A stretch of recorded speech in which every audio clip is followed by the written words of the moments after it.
Teman-teman harus tahu ada salah satu film terbaik dari Christopher Nolan yang dirilis pada tahun 2006 yang berjudul The Prestige. Film yang saya analisa ini menceritakan dan menunjukkan bahwa manusia memang makhluk yang dipenuhi dengan rasa penasaran yang tinggi. Dari rasa penasaran tersebut, jika dipenuhi ego, maka lahirlah sebuah rasa obsesi seperti karakter yang akan saya analisa dengan principle of film form dengan elemen-elemennya.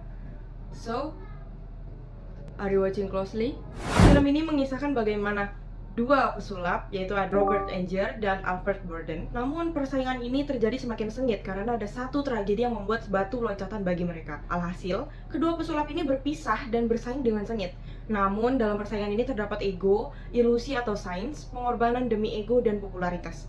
Menurut saya film ini penuh dengan misteri. Pantas saja disebut dengan film thriller psikologi karena cukup menontonnya saja sudah membuat rasa gelisah dan tidak nyaman. Dengan seluruh tema tersebut, film ini mempunyai alur yang maju mundur dan mempunyai kilas balik yang disebut juga dengan non-linear. Film ini dijabarkan dari masing-masing notebook Anger dan Borden. Secara ending, film ini memiliki open ending yang membuat penonton semakin bertanya-tanya dan menerka-nerka selama perjalanannya film ini berlanjut.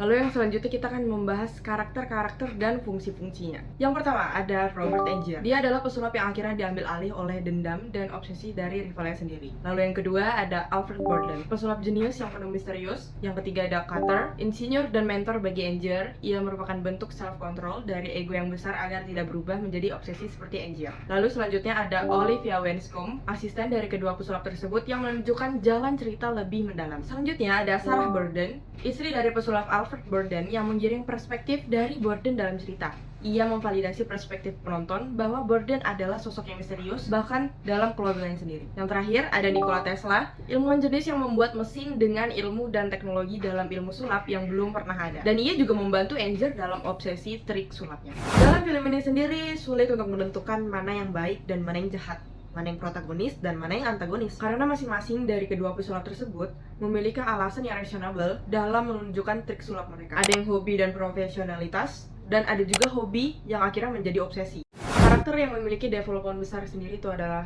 Anger. Karena semakin berjalannya waktu, ia semakin habis terlahap dendam amarah karena kematian istrinya. Namun, semakin lama, ia malah termakan obsesi karena tidak mau kalah dari Borden. Sedangkan Borden sendiri tidak banyak development. Ia cenderung lebih menjelaskan bagaimana kehidupan yang aman dan nyaman tanpa adanya obsesi dari persaingan dalam dunia sulap ini. Karakternya berkembang saat rahasianya mulai terungkap, di mana aslinya Borden adalah orang luar. Kedua perkembangan karakter utama ini didukung oleh dua wanita yang berperan sebagai karakter yang sebenarnya menguak identitas asli dari Borden dan Anger. Lokasi dalam film ini juga sangat realistis, apalagi didukung dengan waktu yang berlatar belakang di awal abad ke-19 atau pada saat zaman era Victoria. Namun lokasi dan waktu mendukung plot yang non-linear atau kilas balik dan tema film dalam dunia sulap yang penuh ilusi. Ruangan backstage yang gelap dan pengap mendukung keintiman cerita, terutama pada saat Borden melihat Anger tenggelam. Settingan dari lighting dan lokasi mendukung bagaimana kondisi dan situasi pada saat scene tersebut. Seperti saat Borden sedang bersama keluarganya, selalu ditampilkan dengan terang dan intimate atau bisa disebut dengan low-key lighting. Sedangkan Anger dan Olivia ditampilkan dalam gelap yang juga intimate, tapi selalu membawa perasaan gelisah, di mana perasaan dan perawakan Anger yang kian makin pemarah dan obsesi, sehingga jadi menumbalkan Olivia dalam pencarian jati dirinya.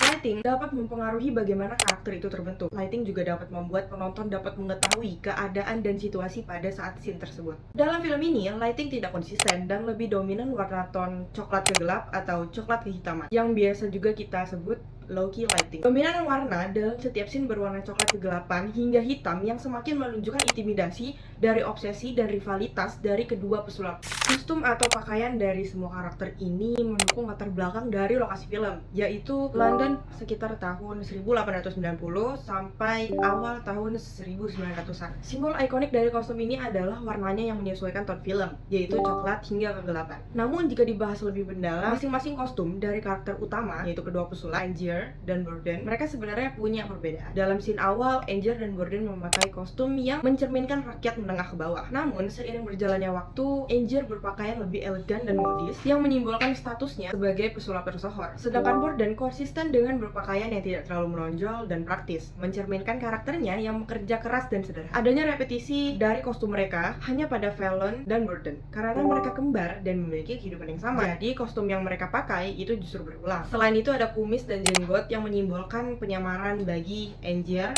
Borden, serta film. Film ini bergenre misteri, psikologi thriller, science fiction, dan juga drama. Keempat genre ini dapat dikemas dengan baik oleh Christopher Nolan karena ada teka-teki, kejutan, dan juga manipulasi serta perkembangan karakter yang mewakili misteri dan psikologi thriller. Ia juga mematuhi genre drama, di mana ada motivasi dan konflik emosional pendukung dalam pengembangan karakter tadi. Lalu ada science fiction, meskipun film ini berlatar di awal tahun 1900-an, namun ada teknologi yang canggih pada saat Tesla dapat membuat mesin cloningan untuk Angier. Menurut saya, dengan semua genre yang saya sebutkan tadi, Christopher Nolan menyajikan film ini dengan variasi, disunity, dan unity yang menarik. Dan tidak bisa lepas dari filmnya. Harus menonton sampai akhir agar tahu apa sih yang ingin disampaikan dan apa hasil dari variasi plot dan karakter itu sendiri. Sehingga dari semua itu akhirnya menghasilkan unity, seperti penjelasan mengapa Borden bisa nampak begitu berbeda seperti orang lain saat bersama Sarah dan juga Olivia. Dengan seluruh genre yang saya ucapkan tadi, ada misteri, thriller psikologi, science fiction, dan juga drama. Film ini mempunyai plot non-linear yang membuat penonton pada akhir filmnya menjadi menebak-nebak dan menerka-nerka, yaitu open ending. Dengan karakternya yang bervariasi dan juga alur yang disunity, namun pada akhirnya plot keseluruhan cerita mempunyai kesinambungan dan juga unity. Fungsi karakter dari film ini juga sangat kuat. Karakter pendukung seperti Olivia dan Sarah, dan juga Carter, mendukung perkembangan karakter dalam jalannya plot film ini. Adapun setting lighting yang cenderung low-key lighting agar memperdalam situasi dan kondisi dalam konflik yang terjadi dalam film tersebut. Lalu ada juga kostum yang menjadi ikon dan simbol dalam film ini. Kostum dan pakaian menunjukkan bahwa sampai akhir mereka akan tetap di dunia dan ambisi yang berbeda antara Angier dan Borden. Jadi secara keseluruhan, film ini memadukan disunity dan variation sehingga terbentuk unity karena penjelasan dari Borden. Namun dari keseluruhan film sebenarnya terdapat sebuah pertanyaan,